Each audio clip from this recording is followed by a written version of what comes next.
환영합니다. 오늘은 브런치의 작가 제다이님의 영어 노트, 영어 문법 공부는 정말 필요할까?의 일부입니다.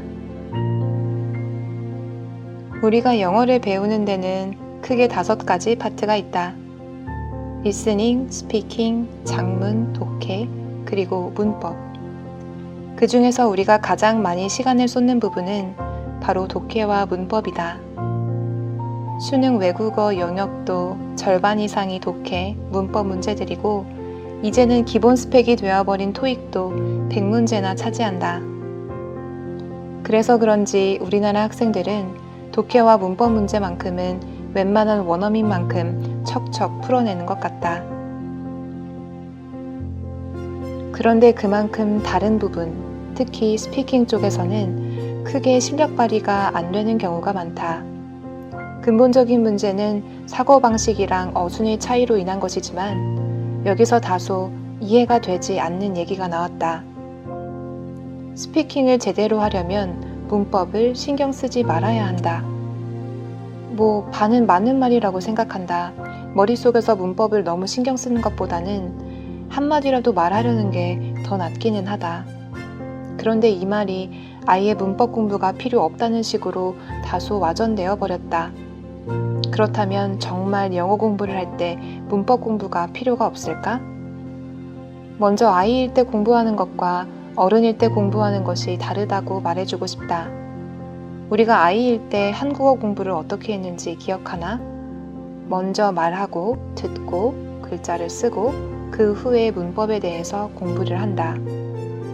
아이일 때는 저 방식이 영어를 공부할 때도 잘 먹힌다. 먼저 글을 보고, 말하고, 들으면서 그 후에 쓰고 문법 공부를 하면 빠르게 배울 수 있다. 실제로 어렸을 때 영어권 국가에서 생활하다 온 사람들이 한국에서 다시 영어를 배울 때 그 속도가 매우 빠른 것도 이 때문이다. 하지만 어른이 되어가면서 영어 공부를 할 때는 오히려 문법을 먼저 잡아놓고 시작을 한다. 문법을 배우고 글을 읽고 그 글을 리스닝하고 스피킹하는 순서로 영어 공부를 하게 된다. 그리고 성인이 되면 이미 한국에서 영어보다 한국말 환경에 더 노출이 되면서 자라왔기 때문에 글을 잘 읽어도 스피킹은 상대적으로 유창하지 않을 수 있다. 아마 이것 때문에 문법 공부가 영어 공부의 문제이며 공부할 필요가 없다는 말이 나오는 이유인 것 같다. 하지만 난 오히려 문법 공부는 필요하다고 생각한다. 엄청나게 심도 있는 세세한 문법까지는 아니더라도 최소한의 형식과 문법, 단어는 알아둬야 한다고 생각한다.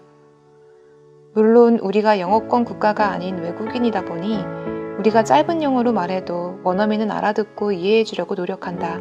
하지만 최소한이라도 문법을 지키면서 문장을 구성해서 얘기를 하다 보면 그 이전보다 훨씬 부드럽게 대화가 되는 것을 느낄 수 있다. 그리고 입장을 바꿔놓고 생각해봐도 금방 이해가 된다. 외국인이 한국에 왔을 때 어설프더라도 문장 구조 잘 맞춰서 한국말을 하면 더 호감이 가고 말이 잘 통한다고 생각하지 않나? 만약 여러분이 외국인 고객을 상대해야 하거나 뭔가 비즈니스상으로 영어를 써야 할 때 이렇게 조리 있게 대화하는 것이 꼭 필요하다. 그래서 문법이 더욱 필요하다고 얘기하는 것이다. 그렇다면 도대체 문법을 어디까지 공부해야 하는가? 나의 솔직한 의견으로는 문법 공부는 딱 여기까지가 좋다고 생각한다. 고3 수능 외국어 영역, 딱 저기까지만 공부해도 충분하다고 생각한다. 내가 대학교 1학년 처음 토익 공부를 시작했을 때도 문법만을 따로 준비하고 공부한 적은 없다. 그런데도 토익 RC 문제를 푸는데 아무런 지장이 없었다.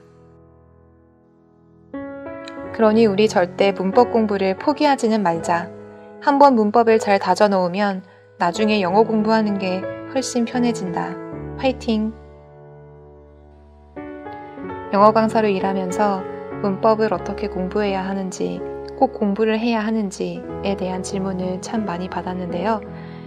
여기에 대한 답을 제다이 작가님께서 잘 정리해 주신 것 같아 크게 공감을 하며 읽어보았습니다. 감사합니다. 좋은 하루 보내세요.